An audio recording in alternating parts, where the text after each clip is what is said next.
10월 24일입니다. 두 번째 승리라는 제목으로 열왕기상 20장 22절에서 34절까지 말씀 읽습니다. 그 예언자가 다시 이스라엘 왕에게 와서 이렇게 말하였다. 임금님께서는 힘을 키우시고 앞으로 하셔야 할 일이 무엇인지를 생각해 두십시오. 내년에 시리아 임금이 다시 임금님을 치려고 올라올 것입니다. 시리아 왕의 신하들이 자기들의 왕에게 말하였다. 이스라엘의 신은 산의 신입니다. 저번에는 산에서 싸웠으므로 우리가 졌습니다. 그러나 평지에서 싸우면 우리가 그들을 반드시 이길 것입니다. 그러므로 임금님께서는 이렇게 하시는 것이 좋을 줄 압니다. 지방 영주를 모두 그 자리에서 물러나게 하시고 그 대신에 군사령관들을 그 자리에 임명하십시오. 이른 수만큼 군대와 기마와 병거를 보충하십시오. 그런 다음에 평지에서 싸우면 틀림없이 우리가 이길 것입니다. 왕은 그들의 말을 듣고 그대로 하였다. 해가 바뀌었다. 베나닷은 시리아 군대를 소집하고 이스라엘과 싸우려고 아벡으로 올라갔다. 이스라엘 군대도 소집이 되어서 식량을 배급받고는 그들과 싸우려고 나아갔다. 이스라엘 군대가 그들 앞에 진을 쳤으나 이스라엘 군대는 시리아 군대에 비하면 마치 작은 염소 2떼와 같았고 시리아 군대는 그 땅을 가득 채울 만큼 많았다. 그때 하나님의 사람이 가까이 와서 이스라엘 왕에게 말하였다. 주님께서 이렇게 말씀하셨습니다. 시리아 사람이 말하기를 내가 산의 신이지 평지의 신은 아니라고 하니 내가 이 큰 군대를 모두 내 손에 내주겠다.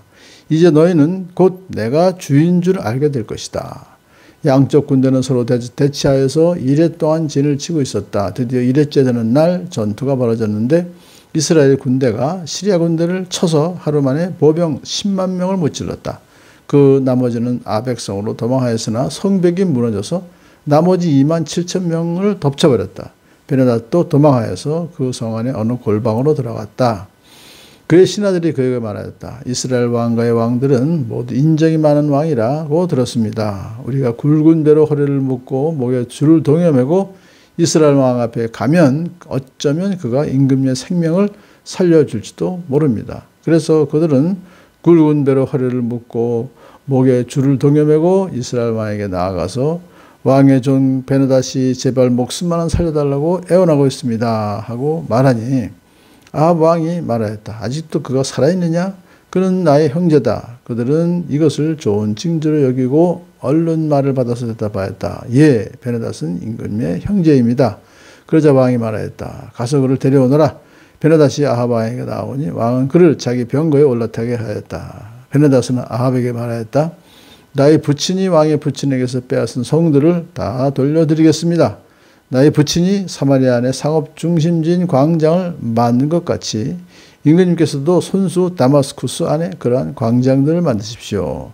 그러자 아합은 그러면 나는 그런 조약을 조건으로 하고 당신을 보내드리겠소 하고 말한 뒤에 그와 조약을 맺고서 베나닷을 놓아 주었다. 아멘. 첫 번째 전투에서도 하나님께서 도와주셔서 승리한 아합은 이제 승리에 취했을 때 하나님의 사람이 와서 내년에 또 시리아 군대가 쳐들어옵니다. 준비하십시오 라는 말을 들었어요. 정말로 시리아의 그 신하들이 왕에게 지난번에 우리가 산에서 싸워서 졌습니다. 왜냐하면 여호와라는 그들의 신은 산의 신이기 때문에 이번에 우리가 내년에 평지에서 싸우면 우리 반드시 이깁니다 라고 하면서 전략을 말해요. 그 지방 영주들을 모두 그 자리에서 물러가게 하시고 영주들은 싸움을 할지 모르니까 대신에 군사령관들을 그 자리에 앉히십시오. 그리고서는 병거와 또 뭐 기마병 이런 것을 더 계속해서 확충하시고 그러고서 이제 우리가 평지에 싸우면 틀림없이 우리가 이길 것입니다. 라는 조언을. 왜냐하면 그 기마병과 병거는 평지에서 있을 때 훨씬 더 싸움을 잘할 수 있잖아요. 자, 그래서 드디어 싸움이 벌어졌는데 누가 이겼습니까? 당연히 하나님께서 이기셨죠. 그러니까 하나님께서 싸움하기 전에 다른 사람을 보내서 또 이렇게 말하죠. 시리아 사람들이 여호와 하나님은 산의 신이지 땅의 신이 아니라고 그렇게들 말하는데 말이 안 된다. 내가 천지를 땅과 하늘과 땅을 지은 창조자인데 무슨 소리냐. 내가 이 큰 군대를 모두 내 손에 넘겨주겠다. 이 숫자가 워낙 많아요. 상대적으로 이스라엘 군대는 그냥 작은 염소 2떼밖에 안 되는 정도인데 그들은 온 땅에 다 편만해 있다 그랬잖아요. 그러니까 전쟁이 저들이 훨씬 더 큰 군대지만 그들을 내 손에 넘겨주겠다. 이제 너희는 근데 그 목적이 뭐냐면요. 그렇게 해서 이기게 해주시는 목적이 뭐냐. 이제 너희는 이스라엘 백성들은 아합과 이스라엘 백성은 내가 주인 줄 알게 될 것이다. 그러니까 이제 바알이 아니라 여호와 하나님이 주님이시라는 것을 너희들이 이제 알게 될 것이다. 그 뭐예요? 그러니까 나에게로 돌아와라. 회개하고 그 뜻이죠. 자, 드디어 싸워서 시리아 군대가 10만 명이나 이제 무찌를 당했어요. 그리고 도망갔는데 그 성벽이 또 무너져서 2만 7천 명을 덮쳐버려요. 이것도 이 우연이 아니죠. 하나님이 다 하신 일이죠. 그래서 결국 이제 승리하게 하고 두 왕은 도망가서 그는 골방으로 들어가 버려요. 신하들이 아유 가서 항복합시다. 그러면 생명 살려줄지도 모릅니다. 해서 그들이 이제 살려달라고 하니까 아합이 또 큰 실수를 하는 거죠. 하나님께 여쭤보지도 않고 지 멋대로 그러면 좋다. 베나다 시리아 왕의 말에 다 꼬임에 넘어간 거예요. 그래서 그렇게 하고 그러면 너희들은 내가 보내드리겠소. 조약을 조건으로 하고.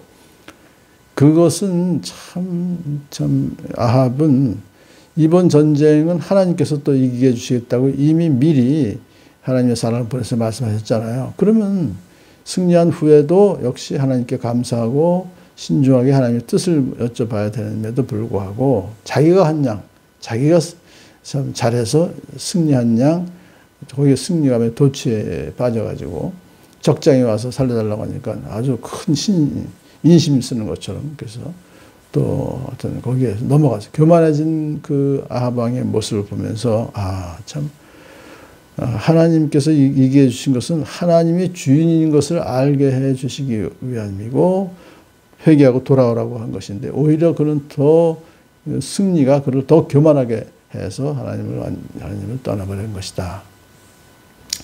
오늘도 우리가 우리의 삶에 어떤 승리가 있을 때, 성공이 있을 때 그것을 내가 했다고 교만하지 않고 하나님께서 해주신 것을 감사하면서 겸손하게 하나님 뜻을 따라 순종하며 살아가는 복된 하루 되기를 축복합니다.